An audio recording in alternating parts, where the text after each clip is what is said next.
Hi guys, আজি আমাৰ মায়ে আলু পৰঠা বনাব।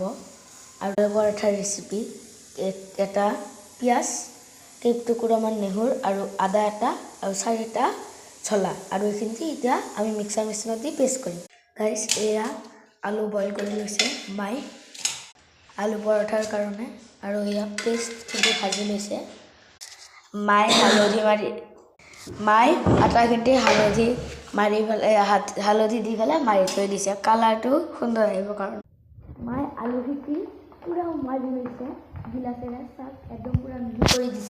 গৰম আলু যে সেইকাৰণে হাতেৰে ধৰিব নোৱাৰে, অকণমান নিমখ দি লৈছে কোনে কিমান খায়। আৰু এতিয়া মায়ে পেষ্টখিনিৰে মাৰি আছে আলুখিনি।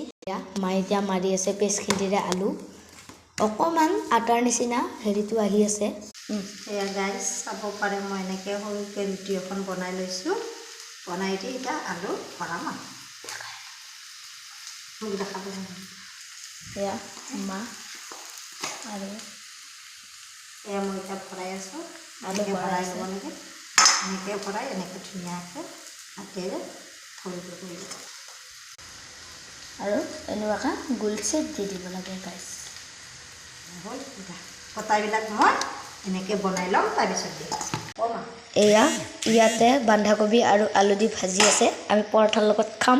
এয়া মায়ে বেলি আছে পৰঠাখন, চাব পাৰে। এয়া টাৱাত দিলে মায়ে পৰঠাখন চাব পাৰে।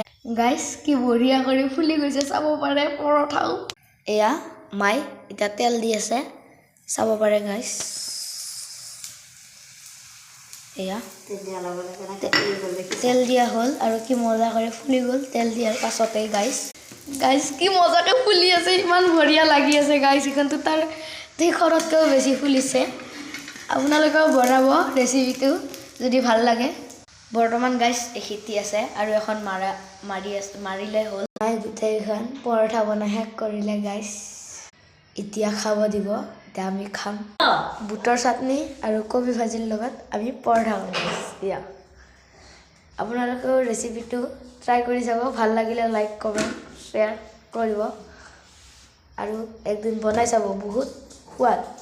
ভিডিঅ'তহে কৈছোঁ দেই গাইছ, খাই চাওঁ তেতিয়া গম পাম। এতিয়া এটা বাইট খোৱা যাক গাইছ। এতিয়া আমি খাব আৰম্ভ কৰিছোঁ। সেনেকৈ সেনেকৈ খানা বনাই পেলাই বঢ়িয়া হৈছে মা,